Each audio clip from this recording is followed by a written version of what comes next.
When my doctor looked at me and calmly said that I could no longer live alone, I did not argue or ask questions because deep inside I already knew that this single sentence was about to decide the rest of my life. Most people believe that when you reach a certain age, life gives you only 3 choices, and I believed that too, until I tried every single one of them, and realized how wrong that belief was. My name is Harold Johnson, and I am 74 years old, and I have lived my entire life on the south side of Chicago in the same brick house I bought with my wife, back when our knees were strong and our plans felt endless. For more than 40 years, I worked as a city bus mechanic, waking up before sunrise, fixing engines, wiping grease from my hands, and telling myself that one day I would rest in peace, knowing I earned my quiet. That quiet came 7 years ago when my wife Lorraine passed away in her sleep, and the house that once felt warm and loud slowly turned into a place where even the walls seemed to listen. At first, I told myself I was fine because I cooked my own meals, paid my bills on time, and walked to the corner store every morning like I always had.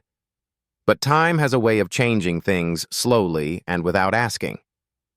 My hands began to shake when I tried to button my shirt, and my knees felt weaker every time I climbed the stairs to the bedroom.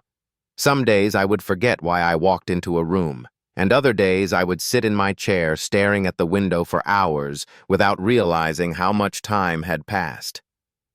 The day that changed everything was a Tuesday afternoon at the clinic on 63rd Street. The waiting room smelled like old magazines and hand sanitizer, and the television on the wall played a daytime show. No one was watching.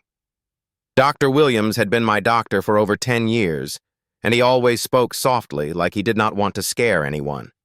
He checked my blood pressure, listened to my heart, and asked the same questions he always did. Then he leaned back in his chair, looked straight at me, and said something that stayed with me. Dr. Williams said, "Harold, I do not think it is safe for you to live alone anymore." He did not raise his voice, and he did not sound dramatic. That made it worse. I nodded like I understood, even though my chest felt tight and my thoughts began racing. I walked out of that clinic knowing I could not ignore what he said, because deep down, I had already felt it myself. That night I sat alone at my kitchen table with the light above me humming softly, and I thought about the 3 choices everyone talks about. Move in with family, hire help, or move into a nursing home. None of those words felt good in my mouth. A week later, my son Marcus came over after work and sat across from me on the couch. He tried to smile, but I could tell he was nervous. Marcus said, "Dad, the doctor called me, and I think we should talk about next steps." I already knew what he meant. I looked at my son and saw the same little boy who used to wait for me by the door when I came home from work. I did not want to be his worry, Marcus said. "You could come stay with us for a while." He said it like it was simple, like it would fix everything. His wife Tanya had always been kind to me, and their 2 kids loved when I visited. For a moment I almost said yes just to make him feel better. But something inside me felt heavy. I did not want to become a guest in my son's life. That night after Marcus left, I barely slept. I kept thinking about my house, my routines, my chair by the window, and the way Lorraine used to hum while cooking. A few days later, I slipped in the bathroom while getting out of the shower. I did not fall hard, but I sat there on the cold floor longer than I should have. That was when fear truly set in. Not fear of pain, but fear of being found too late. The next morning, I called Marcus and told him I would come stay with them for a while. He sounded relieved. When I packed my bag, I stood in the bedroom looking at the pictures on the wall and wondering how many people leave their homes without knowing if they will ever truly return. Moving into my son's house felt warm at first. The kids hugged me, and Tanya made my favorite food. But after the first week, I noticed the quiet moments Marcus and Tanya left early for work. The kids went to school, and I sat alone in a house that was not mine. I watched the clock. I watched the door. I tried to stay out of the way. Little things started to happen. Tanya would remind me about my salt intake. The kids needed the television turned down. No one was mean. That somehow made it harder. One evening, I overheard Tanya on the phone in the kitchen. She did not know I was listening. Tanya said, "I love him, but it is a lot, and I am tired." I went to the guest room and sat on the bed, feeling smaller than I ever had before. That night, I realized something important. Being surrounded by family does not always mean you are not lonely. Sometimes it makes the loneliness louder. I stayed awake, staring at the ceiling, thinking about the other choices. Hiring help, moving into a facility. And I wondered if any of them would let me keep who I was. That was when I knew this story was far from over. Because I had not even reached the hardest part yet. I did not sleep much that night because my mind kept replaying every word my doctor said and every quiet moment from my son's house. And by morning I knew I had to make another decision, even though none of the choices felt right. I told myself that living with family was only the first step, and that maybe the problem was not the people, but the situation. And that thought stayed with me as I drove back to my house on the south side. Walking back into my own home felt like taking a deep breath after holding it for too long, because every sound, every smell, and every corner reminded me of who I was before fear started speaking louder than reason. I sat in my chair by the window and watched the street, like I always did, and for a moment, I felt calm again. That calm did not last long. The next few weeks showed me the truth that I had been avoiding. I struggled to carry groceries from the car to the kitchen and had to stop halfway just to catch my breath. My hands shook when I tried to lift pots from the cabinet, and sometimes I dropped things without meaning to. Cleaning the house left me tired for the rest of the day, and the stairs felt steeper than they ever had before. One afternoon, while changing a light bulb, my knees began to shake and my balance shifted, and I had to grab the wall to keep from falling. I stood there breathing hard with my heart pounding, and that was when another truth settled in. I could not do everything alone anymore. That night I sat at the kitchen table and looked at my bills and my savings and tried to think clearly. I did not want to move back in with my son, because I had already seen where that path led. I did not want to go to a nursing home because the thought of giving up my freedom made my chest tighten. That left one option: hiring help. The idea made me uncomfortable at first because I had spent my whole life taking care of myself, and now I was supposed to let a stranger into my home. Still, fear has a way of pushing pride aside. I made a few phone calls, and after a week someone came to meet me. Her name was Denise, and she was in her mid-50s and spoke in a calm voice that reminded me of my sister. Denise said, "I have been doing this kind of work for many years, and my goal is to make life easier, not take over." I wanted to believe her. The first day she came, she helped clean the kitchen, prepared a simple lunch, and walked with me to the pharmacy. I felt awkward watching someone touch my things and move around my space, but I told myself this was better than being unsafe. After a few weeks, I started to relax a little. Denise came 3 hours a day, 5 days a week, and during that time my house felt less heavy. She helped with laundry, cooked meals, I could reheat, and reminded me to take my medicine. Sometimes we talked about music or old television shows, and I almost felt normal. Again, for a short while, I believed I had found the answer. Then the bills started coming. I sat at my table with the envelope open and read the numbers again and again, hoping they would change. The cost of part-time help was more than I expected, and my Social Security barely covered half of it. Each month I watched my savings shrink and felt a knot grow in my stomach. I told myself it was worth it because safety mattered. But other small things began to bother me. I liked cleaning the kitchen right after breakfast, but Denise preferred to wait until later. I liked my routine, quiet and slow, and she moved at a different pace. These were not big problems, but they made me feel like I had to adjust my life around someone else in my own home. Then one morning, Denise called and said she had a family emergency and would not be coming back. I understood, but the news still hit me harder than I expected. Within a week, another caregiver came, and she was different in every way. I had to explain my routine all over again, where things were kept, what I needed help with, what I could still do on my own. This pattern repeated itself. One caregiver stayed a month, another lasted only 2 weeks. Every goodbye felt heavier than the last. I grew tired of opening my door to strangers and repeating my story like it was a script. The cost kept rising and my sense of control kept slipping. One evening I sat alone after everyone had left and looked around my house. It no longer felt like a place of rest. It felt like a workplace. I opened my laptop and read comments from people my age, sharing their experiences. One sentence stayed with me. Health is everything, and when your body fails, your freedom follows. I thought about that for a long time. I was not completely helpless. I could still walk, think, and take care of myself most days. So why was I paying so much money to live like I had already lost everything? The next morning I made another hard choice. I canceled the service. When the house grew quiet again, I felt relief mixed with fear. Relief because my space was mine again. Fear because I knew I was running out of options. That afternoon, my son Marcus called and told me he had found a place nearby. Marcus said, "Dad, it looks nice and they have staff and meals included." He said it might be a good middle ground. I did not answer right away. I looked around my living room and thought about what I had already given up. I told him I would think about it. That night I sat by the window watching the streetlights come on, one by one. I wondered how many people reached this point in their lives without knowing which choice would take the most from them. I had tried living with family, I had tried hiring help, and neither one gave me peace.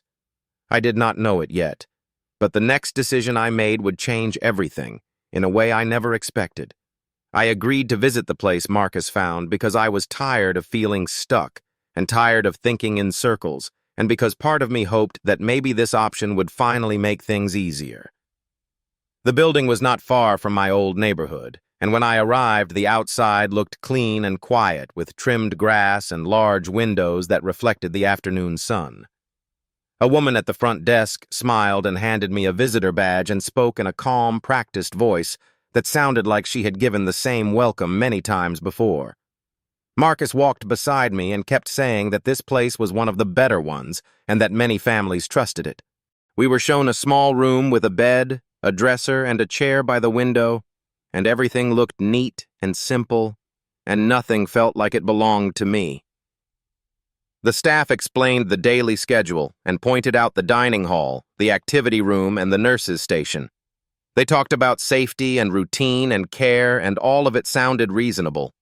I nodded along because I wanted to be cooperative and because I did not want Marcus to think I was being difficult. Marcus said, "Dad, you could try it for a month just to see." He said, "You do not have to decide forever." I told him I would try. The day I moved in felt strange, like checking into a place where time moved differently.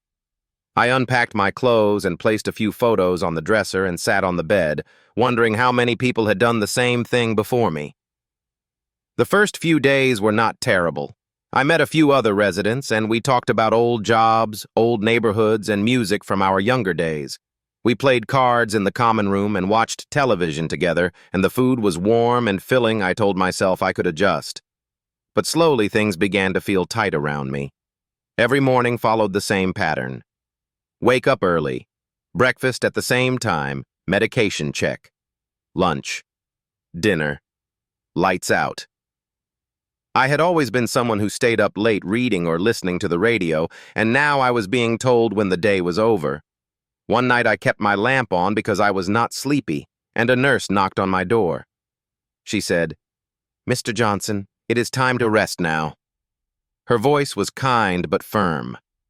I turned off the light and lay there staring at the ceiling, feeling like a child being corrected. Another evening, I wanted to step outside and feel the air because the weather was warm and the sky was clear. As I walked toward the door, a staff member stopped me. He said, "Outdoor time ended earlier, and it was not safe." He said it was policy. That word, policy, stayed with me. I started noticing other things. How doors needed permission, how schedules could not bend, how choices were limited. I was not sick. I could still walk, think, and care for myself, yet I was being treated like I had already lost that right. My roommate snored loudly every night, and I barely slept. I asked if I could change rooms and was told they would look into it. Days passed, and nothing changed. The noise, the lights, the voices in the hallway never stopped. I began to feel trapped in ways I could not explain. I sat at meals, surrounded by people, and still felt invisible. One afternoon, Marcus came to visit and asked how I was doing. I told him I was fine, because I did not want to worry him. But when he left, I felt a weight settle in my chest. After 3 weeks, I could not ignore it anymore. I called Marcus and asked him to come back. When he arrived, I told him the truth. Harold said, "Dad, what is wrong?" I said, "This is not living." I said, "I feel like I am waiting for each day to end." I said I would rather struggle at home than feel safe in a place where I cannot decide simple things. Marcus looked tired and torn. He said, "You promised to try. A full month." I said, "I tried as much as I could." I said I needed my freedom more than comfort. The next morning, I packed my bag again. As I walked out, the sun felt brighter and the air felt lighter, and I felt like myself for the first time in weeks. But when I returned home, the relief was mixed with something else: fear. I had tried living with family. I had tried hiring help. I had tried a nursing facility. None of them worked. I sat on my porch that afternoon watching cars pass and neighbors go about their lives. Children laughed somewhere down the street, and someone was mowing a lawn. Life was happening, and I felt like I was standing just outside of it. I wondered how many more choices I had left. I wondered if I had missed something obvious. As the sun began to set, I leaned back in my chair and closed my eyes. I did not know it then, but the answer was closer than I ever imagined, and it was about to appear in the most unexpected way. I stayed on my porch for several days after coming back home because I did not know what else to do, and because sitting still felt safer than making another wrong choice. Each morning I watched people pass by on their way to work or school, and I noticed things I had ignored for years. Neighbors nodded at me. Children waited for the bus. Cars came and went. Life moved forward. Whether I felt ready or not, I felt tired in a way that sleep could not fix. Not just tired in my body, but tired in my spirit. I kept asking myself the same question. If none of the 3 choices worked, then what was left? One afternoon, I decided to take a short walk just to clear my head. I moved slowly and stayed close to the park a few blocks away. The benches were full of parents watching their kids and older folks sitting quietly like me. I walked past the elementary school right as the final bell rang and children poured out laughing and shouting. Parents waited near, the gate checking phones and calling names. That was when I noticed a woman pacing back and forth near the sidewalk. Her name was Angela, and she lived 2 houses down from me. I had seen her many times, but we had never really talked. She looked worried and kept checking her phone. I heard her say, "I cannot leave work early again. They already warned me last week." She ended the call and stood there holding her head in her hands. Without thinking too much, I walked over. I said, "Excuse me, everything all right?" She looked up, surprised. Angela said, "I am stuck at work and my daughter needs to be picked up every day this week and I do not know what to do." Her voice cracked just a little. I felt something stir inside me. Not fear, not doubt. "Something else," I said. "I walk this way every afternoon, and if you want, I can walk her home until you get back." She stared at me like she did not expect the offer. Angela said, "I could not ask you to do that." I said, "You are not asking. I am offering." She hesitated, then nodded slowly. She said, her daughter's name was Kayla, and she was in 2nd grade. The next day, I stood by the school gate, feeling nervous, in a way I had not felt in years. Kayla walked out with a bright smile and took my hand without question. She talked the whole way home about her teacher, her friends, and what she learned that day. I listened. Really listened. When we reached her house, she waved and ran inside. Later that evening, Angela knocked on my door. She handed me a plate of food and said, "Thank you." I tried to refuse, but she insisted. That simple moment changed something. The next day became a routine, and the next, I walked Kayla home every afternoon. Angela left food for me. Sometimes her brother came by and fixed a loose step on my porch. I helped Angela set up her bills online. Kayla started leaving drawings on my table, stick figures holding hands, a big sun in the corner. She called me Mr. Harold. One evening, Angela sat with me on the porch and said, "You have no idea how much this helps me." She said I was drowning before I told her the truth. I said helping her helped me too. That night I sat alone and felt something I had not felt in a long time. I felt useful. I felt needed. I realized something important. I did not need someone to take care of me. I needed a reason to get up. I needed to matter to someone. The days started to feel lighter. My body still had limits. My hands still shook sometimes, but my heart felt steady. I helped another neighbor carry groceries. I watched another child after school. People stopped seeing me as a problem to solve. They saw me as part of the block. One night I remembered something I had read online weeks earlier. The key is not living alone or with others. The key is staying healthy and building a community. I finally understood what that meant. Money had not fixed my loneliness. Care had not given me peace. But connection did. I was not living perfectly. I was living honestly. I did not know how long this would last. I did not know what would happen if my health changed. But for the first time in a long while, I was not afraid of tomorrow. I sat back in my chair that evening and watched the sun fade. I felt present. I felt alive. And I knew this was only the beginning of something I never expected to find.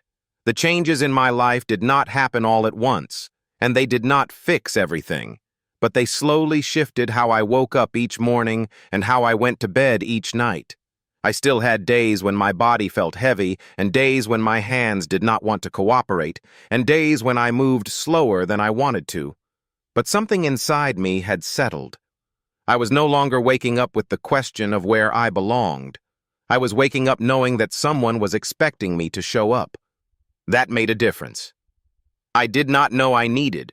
I began to structure my days in a new way, not around fear, but around purpose. In the mornings, I took my time getting ready and made sure I ate something warm. I walked when the weather allowed and rested when it did not. In the afternoons, I made my way toward the school and waited for Kayla. Some days Angela joined us when she could get off early, and some days she did not. Either way, I was there. People in the neighborhood began to recognize me. They waved. They stopped to talk. One man asked me if I could watch his grandson for an hour while he ran errands. A woman across the street asked if I could help her understand a letter from her insurance company. I said yes when I could, and no when I could not. For the first time in a long time, my limits felt honest instead of shameful. One evening, Marcus came by to check on me. He looked around and noticed the drawings on my table and the extra food in the fridge. Marcus said, "Dad, you seem different." I smiled and said, "I feel different." He asked me if I was sure I was okay, living alone. I told him the truth. I said, "I am not alone." I explained what my days looked like now and who I spent time with and how the neighborhood had stepped in without making me feel small. Marcus listened quietly. He did not interrupt. When I finished, he nodded and said he was proud of me. That meant more than he knew. Later that night, I thought about all the money I had spent trying to solve my life. Thousands on care, thousands on places that promised safety. None of it gave me what this simple routine had given me. Connection, dignity, a sense of being needed. I realized that the problem was never that I could not live alone. The problem was that I was living without purpose. Care had tried to protect my body. Community had saved my spirit. I started paying closer attention to my health. I kept my doctor appointments. I took my medicine on time. I rested when I needed to, because now staying healthy was not just about survival. It was about showing up for others. One afternoon, I felt dizzy while walking back from the store and had to sit down. A neighbor noticed and stayed with me until I felt steady again. That moment reminded me that this was not about pretending I was strong.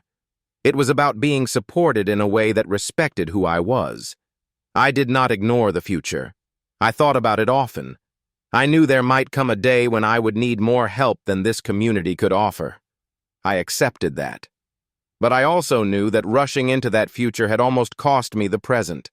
I chose to live where I was still able to give, not where I was only waiting to receive. As the weeks passed, I felt more grounded. My house felt alive again, not because it was busy, but because it had meaning. I was not being managed. I was being trusted. I sat on my porch one evening as the sky darkened and the street grew quiet. I thought about the man I was a year ago. Scared, unsure, convinced that my best days were behind me. I wished I could tell him something, that aging does not mean disappearing, that needing help does not mean losing worth, that sometimes the answer is not a place or a service. It is people. I leaned back in my chair and closed my eyes.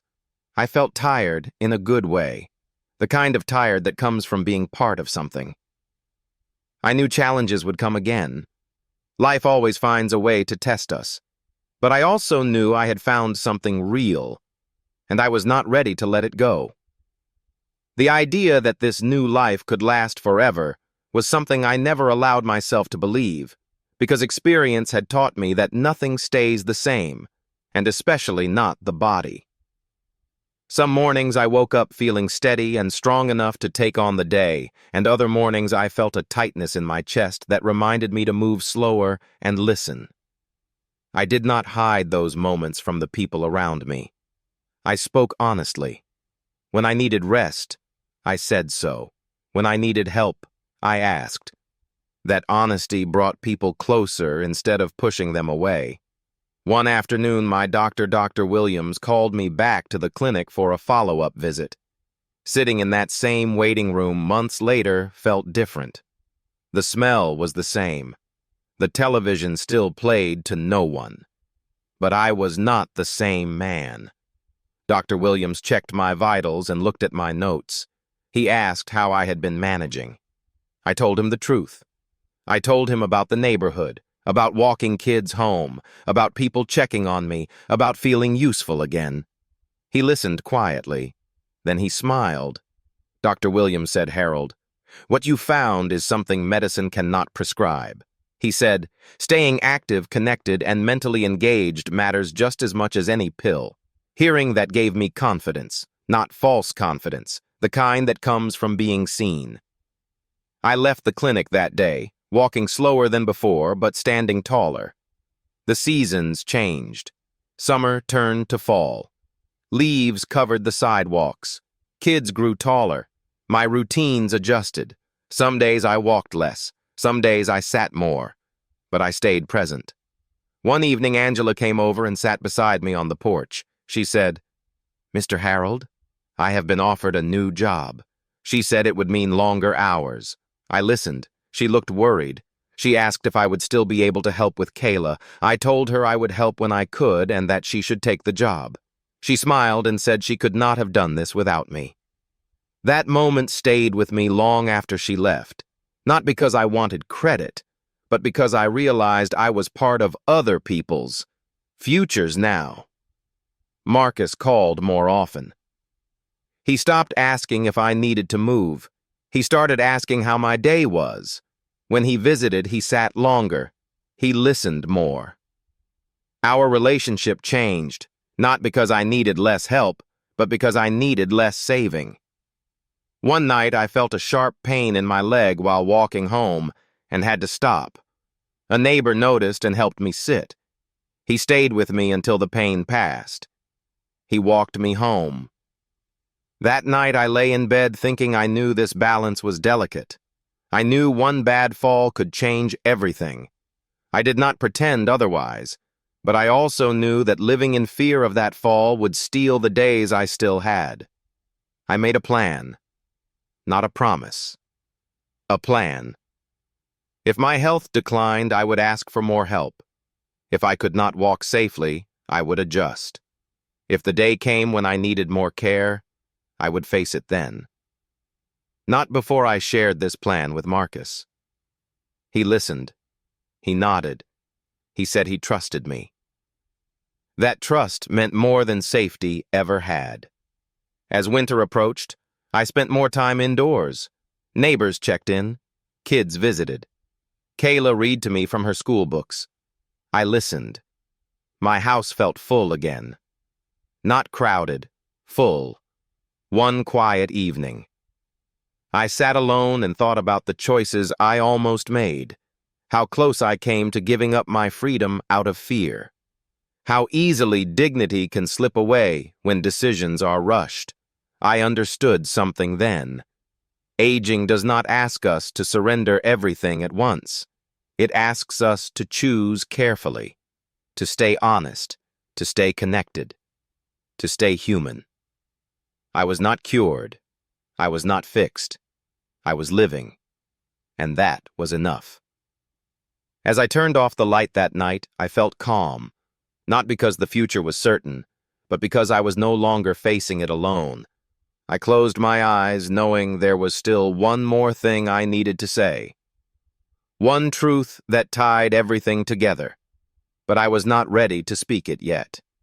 There is one truth I have been circling around this whole time, and it took me longer than I care to admit to understand it, because it challenged everything I was taught about strength and independence. I spent most of my life believing that being strong meant handling everything alone and never asking for help and never slowing down. I believed that needing others was a weakness, and that once you crossed that line, you never came back. That belief almost cost me the life I still had left.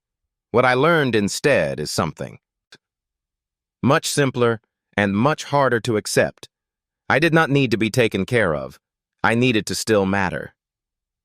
When I thought back to the months I spent moving from one option to another, I realized that each place failed me in the same way. Living with family made me feel like a problem. Hiring help made me feel like a task. The facility made me feel invisible. None of them asked what I could still give. They only focused on what I had lost. What changed everything was not money or safety or services. It was connection. It was waking up knowing someone would notice if I did not show up. It was using my time, my attention, and my experience in ways that still had value.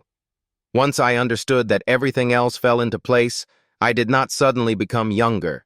My body did not stop aching. My hands did not stop shaking, but my days stopped feeling empty. I stopped measuring my life by what I could no longer do. I started measuring it by what still mattered. Health became my foundation. Not so I could be independent forever, but so I could stay connected as long as possible. I ate better. I rested when needed. I kept my appointments, because my health was no longer just about me.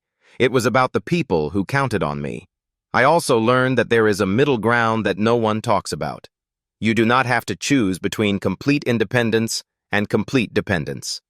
You can accept help without giving up control.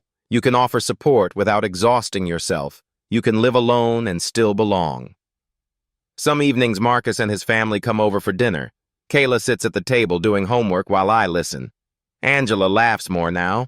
The neighbors stop by. Nothing about it is formal. Nothing is written down. It works because it is human. People ask me what I will do if my health gets worse. That is a fair question. One day it might. And when that day comes, I will face it honestly. I will choose what works then, not what fear tells me to choose. Now I refuse to rush into a future that may never arrive. I choose to live where I am. If you are listening to this and wondering what to do when living alone becomes hard, I want you to hear this clearly. Do not assume the traditional choices are your only choices. Look around you. Look at your community. Ask yourself what you still have to offer. It might be time. It might be patience. It might be listening. It might be something you have not valued in years. Staying healthy matters. It always will. But relationships matter just as much. Money can buy services. It cannot buy belonging. I am 74 years old.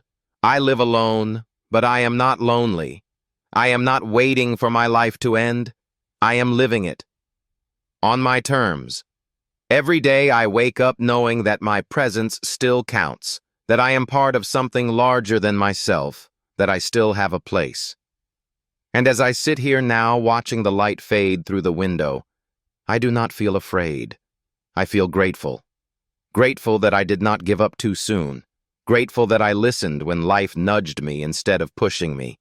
Grateful that I learned this lesson while I could still live it. I do not know how many years I have left. None of us do. But I know this. My best years were not left behind. They were waiting for me to see them. And right now, that is enough. If you like my story, please like this video. Subscribe channel and comment below what kind of story you like this. I will find for you real stories.